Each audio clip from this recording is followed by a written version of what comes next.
Hello friends and my dear students, welcome back to my channel iconic Sangeeta maths academy. और बताइए कैसे हैं आप लोग। Thanks for watching my previous videos of standard math sample paper solution. आप मेरे videos देख रहे हैं, उसके लिए आपका बहुत बहुत धन्यवाद।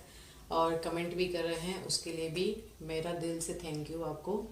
ठीक है, इसी तरह से मेरा साथ बनाए रहिए। आप जो भी मैं वीडियोस डाल रही हूँ उन्हें आप देखते रहिए और अपने फ्रेंड्स के साथ शेयर भी करते रहिए। ठीक है, तो चलिए बिना देर करते हुए हम आज का अपना नेक्स्ट सेक्शन स्टार्ट करते हैं। अभी तक मैंने जो भी पढ़ाया है सेक्शन ए और सेक्शन बी में, आई होप आप लोगों को वो समझ में आ गया होगा। आज हम सेक्शन सी के सॉल्यूशन करने वाले हैं। ठीक है, तो देखिए सेक्शन सी में हमारा नेक्स्ट क्वेश्चन यानी 11th क्वेश्चन क्या है, मैं इसी अपनी फाइल से पढ़ देती हूँ। इसका मैं लिंक है जो पीडीएफ फाइल का, वो मैं डिस्क्रिप्शन बॉक्स में जैसे मैंने पहले डाला है उसमें भी डाल दूंगी। ठीक है, तो देखिए क्वेश्चन है हमारा, the internal and external radii of a spherical shell are 3 centimeter and 5 centimeter respectively. It is melted and recast into a solid cylinder of diameter 14 centimeter. Find the height of the cylinder and also find the total surface area of the cylinder. तो देखिए हमारे पास एक spherical shell है। Spherical shell क्या होता है पहले मैं आपको ये बता देती हूँ। ये स्फेरिकल शेल हमारा ऐसे होता है कि सपोज एक आपके पास स्फेयर है, ठीक है। अब जैसे सपोज करिए आपके पास एक रबड़ की बॉल है, तो वो पूरी की पूरी अंदर तक भरी हुई है, सॉलिड है, ठीक है। तो वो तो हो गया हमारा स्फेयर। अब बात हो रही है यहाँ पे शेल। शेल का मतलब है वो अंदर से थोड़ी सी खोखली है, बट उसकी जो परत है वो थोड़ी सी मोटी है। ठीक है, मीन्स जैसे हम तरबूज की बात कर लें, अगर तरबूज हमारा गोल सा ही होता है, ठीक है, तो उसका जो हम पोर्शन खाते हैं वो थोड़ा मोटा होता है और यहाँ अंदर से वो खाली होता है। यहाँ पर उसके बीज लगे हुए होते हैं ना, अंदर से वो क्या होता है, खाली होता है। तो इसको हम बोलते हैं स्फेरिकल शेल, यानी जिसमें हम कह सकते हैं कि 2 रेडियस होती हैं। जिसमें हमें इस क्वेश्चन में गिवन है कि ये जो इंटरनल रेडियस है ये 3 है और ये जो एक्सटर्नल रेडियस है, इसको मैं दूसरे कलर से बना देती हूँ। ये हमारी जो एक्सटर्नल रेडियस है वो हमारी कितनी गिवन है, 5 गिवन है। ठीक है, ये वाली जो हमें रेडियस गिवन है ये हमें कितनी गिवन है, 5 गिवन है। ठीक है, तो ये कह रहे हैं कि अगर हम इसको मेल्ट कर दें, इसको हम क्या करें, मेल्ट कर दें। ठीक है, सपोज करिए ये वैक्स का बना हुआ है या किसी भी चीज का बना हुआ है, इसको हमने क्या करा, गला दिया और इससे हमने एक नई शेप क्या बनाई, एक नई शेप हमने जो इससे बनाई वो है एक सिलेंडर। एक सिलेंडर शेप है। ठीक है, इस सिलेंडर की जो डायमीटर है वो डायमीटर हमें गिवन है, ये पूरी डायमीटर होती है, ये हमें गिवन है पूरा 14 सेंटीमीटर। क्या गिवन है, 14 सेंटीमीटर। ठीक है, तो अब ये कह रहे हैं कि इसकी हमें हाइट निकालनी है और ये हमें गिवन है और इसकी हमें डायमीटर गिवन है, रेडियस हम निकाल ही सकते हैं, इसकी हमें हाइट फाइंड आउट करनी है। मीन्स ये वाली जो हाइट है हमारे पास यहाँ से यहाँ तक, ये हाइट हमें फाइंड आउट करनी है। ठीक है, और साथ साथ हमें इसका टोटल सरफेस एरिया भी निकालना है।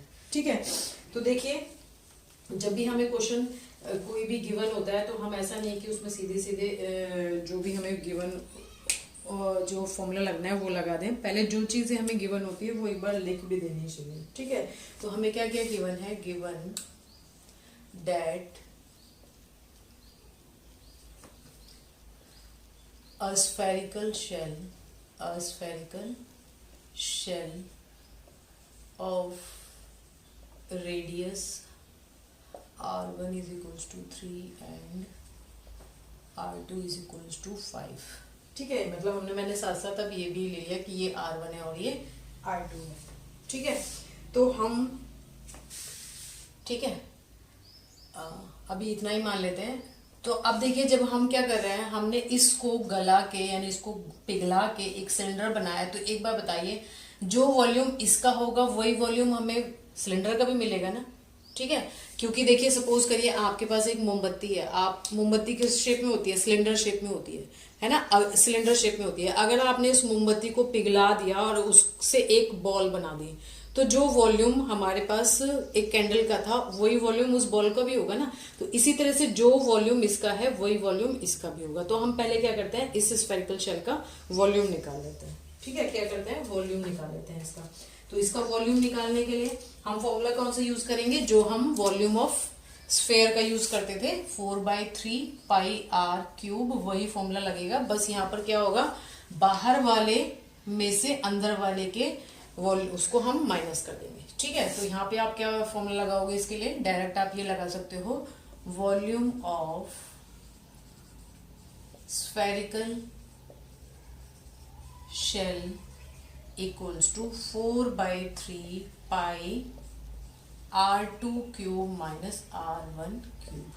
ठीक है, R2 क्यूब में से, मतलब इसको अगर मैं ऐसे लिखूं, मैंने डायरेक्ट लिख दिया, मतलब बाहर वाले में से अंदर वाले को माइनस करना है, तो मैं ये कह सकती हूँ 4/3 पाई R2 क्यूब माइनस 4/3 पाई R1 क्यूब, है ना। तो एक ही बात हो गई। अब ये हम इसको ये भी लिख सकते हैं, पाई R2 cube minus R1 cube. अब आप यहाँ पे क्या करिए, वैल्यू रख दीजिए R1 और R2 की। ठीक है, तो हमने यहाँ वैल्यू रख दी 4/3 पाई। अभी मैं पाई की वैल्यू नहीं रख रही हूँ क्योंकि हम आगे ये कैंसिल एज इट इज हो सकता है। तो मैंने यहाँ वैल्यू रख दी R2 की। R2 की कितनी वैल्यू है, 5, तो 5 का क्यूब माइनस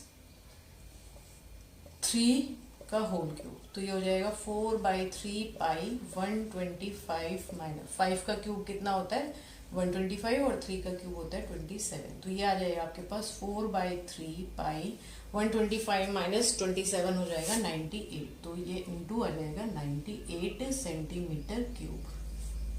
ठीक है, यूनिट जरूर लिख दीजिएगा, क्योंकि अगर आपने यूनिट नहीं लिखी तो इसका आधा या एक नंबर आपका कट सकता है। ठीक है, अब क्योंकि हमने इसी को मेल्ट करके सिलेंडर बनाया है, तो हम क्या कहेंगे, volume, since volume of cylinder equals to volume of spherical shell, spherical shell.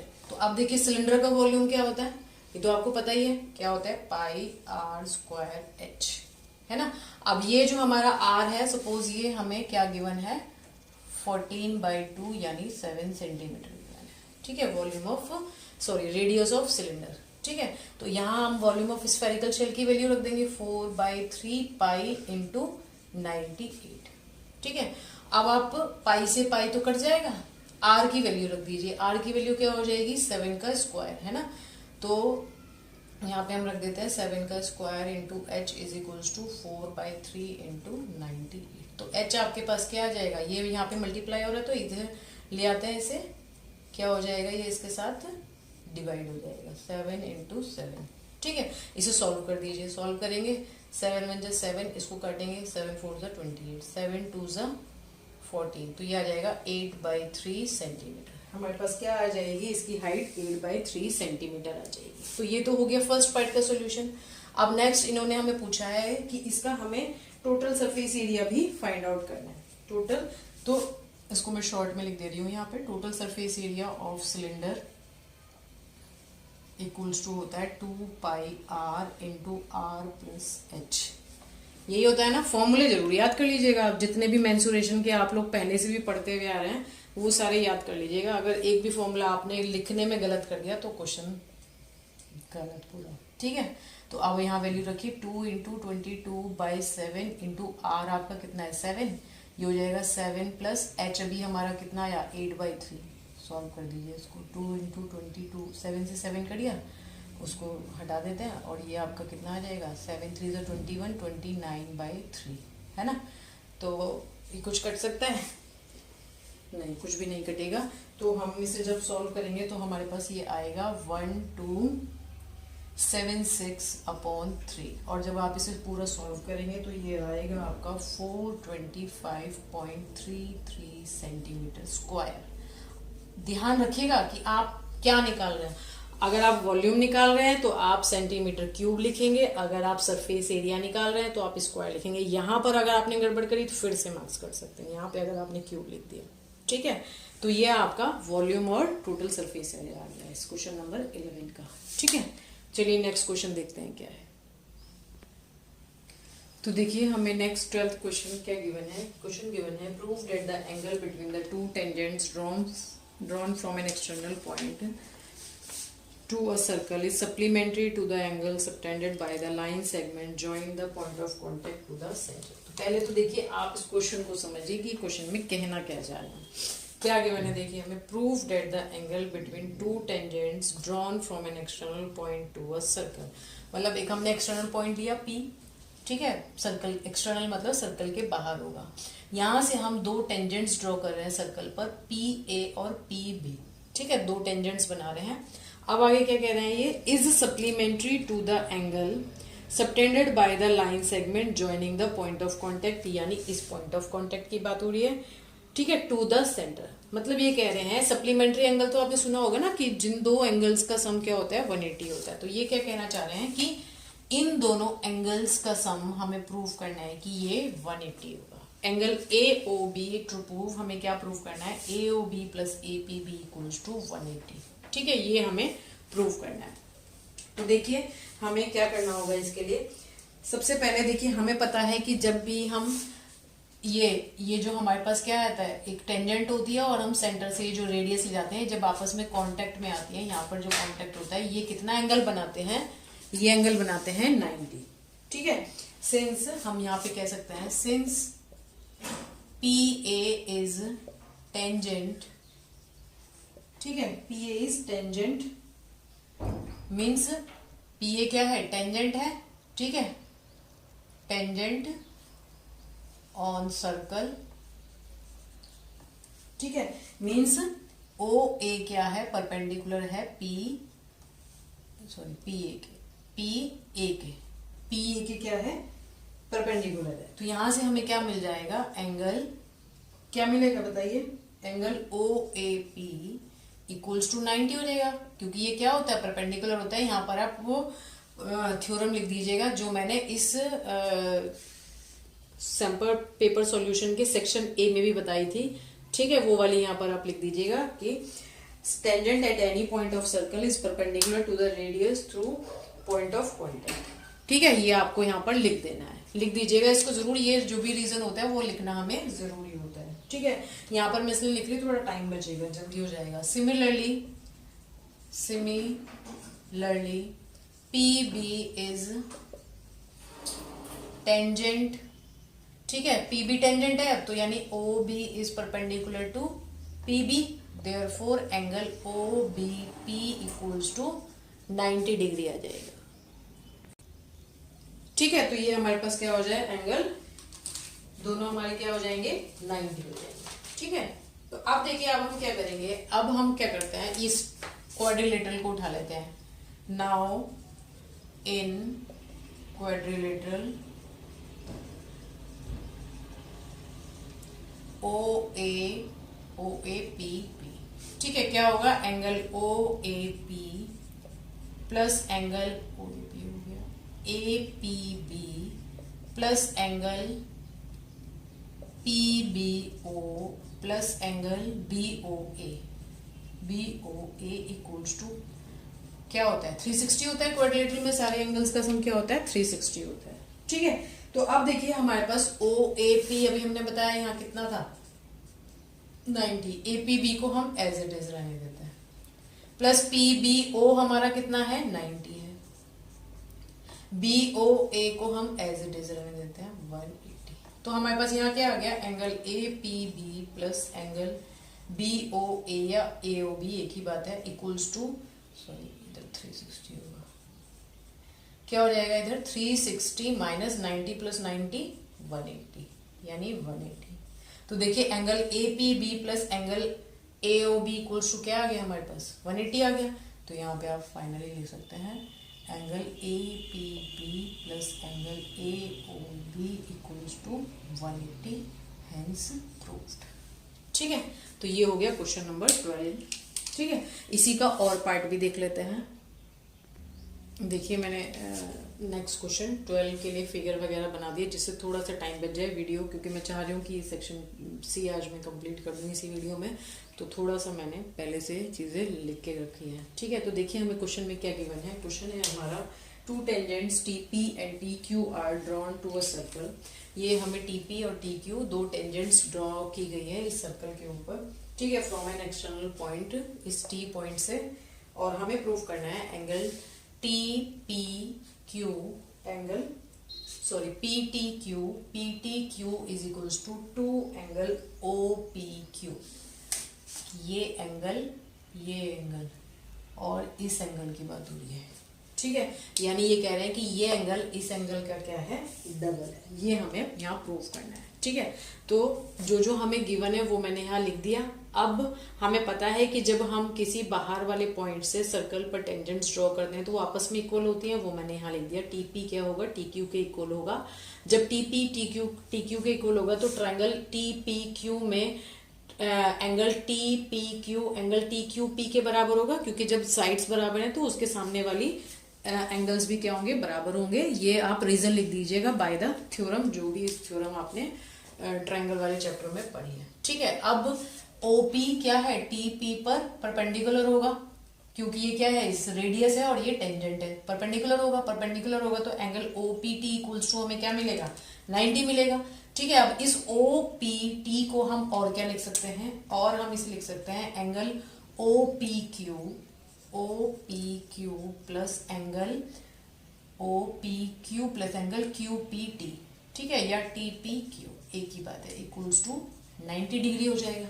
होगा या नहीं होगा बताइए, है ना, हो जाएगा। तो यहां से हम क्या कह सकते हैं कि हमें क्या मिल जाएगा, angle TPQ is equals to 90 minus angle OPQ, है ना। यहां से सपोज मैंने TPQ की वैल्यू फाइंड आउट कर ली, ठीक है।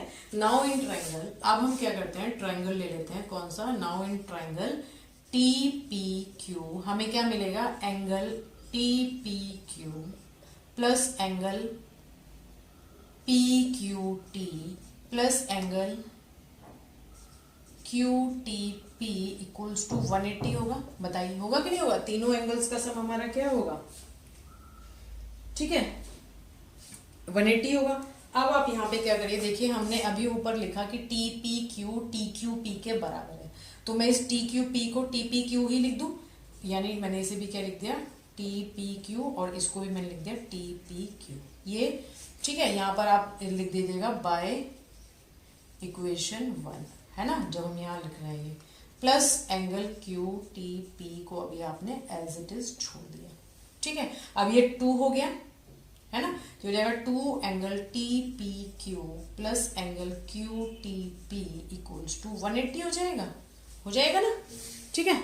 अब हम क्या करेंगे, इस TPQ की वैल्यू जो हमने यहाँ निकाली थी वो रख देते हैं। मैं थोड़ा सा इरेज कर रही हूँ, ठीक है, यहाँ पर मुझे इरेज करना पड़ेगा, आप इस वीडियो को पॉज करके नोट कर लीजिए, ठीक है। यहाँ से मैंने इसको थोड़ा सा इरेज कर दिया,